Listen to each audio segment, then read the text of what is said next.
அண்மை செய்தியை பார்த்துக் கொண்டிருக்கிறோம். 21 அதிமுக எம்எல்ஏக்களுக்கு எதிரான தகுதி நீக்க நடவடிக்கையை சபாநாயகர் கைவிட்டது சரிதான் என சென்னை உயர்நீதிமன்றம் தெரிவித்திருக்கிறது. இது தொடர்பான கூடுதல் விவரங்களோடு இணைகிறார் நீதிமன்ற செய்தியாளர் மதன். விவரங்கள்.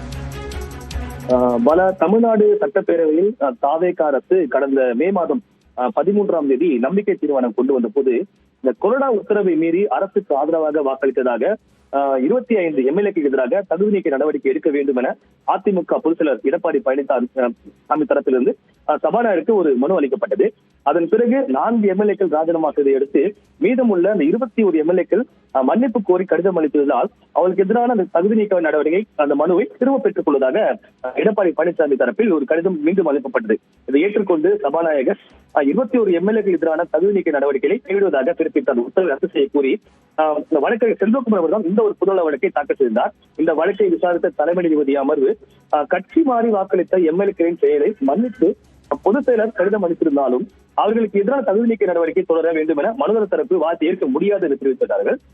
அது மட்டும் இல்லாமல் சட்டப்படி 15 நாட்களுக்குள்ளாக அவர்களை மன்னித்து கடிதம் அளித்து விட்டதால் தகுதி நீக்கம் என்ற கேள்வி எழாது என்பதால் அவருக்கு எதிரான தகுதி நீக்க நடவடிக்கை சபாநாயகர் கைவிட சரியே என தெரிவித்து இந்த வழக்கை தற்போது தள்ளுபடி செய்து உத்தரவு பிறப்பித்துள்ளார்கள்.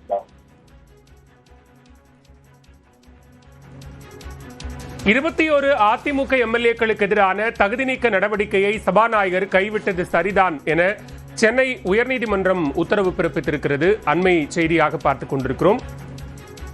தகுதி நீக்க நடவடிக்கைகளை கைவிட்டு சபாநாயகர் பிறப்பித்த உத்தரவு தொடர்பாக தற்போது சென்னை உயர்நீதிமன்றம்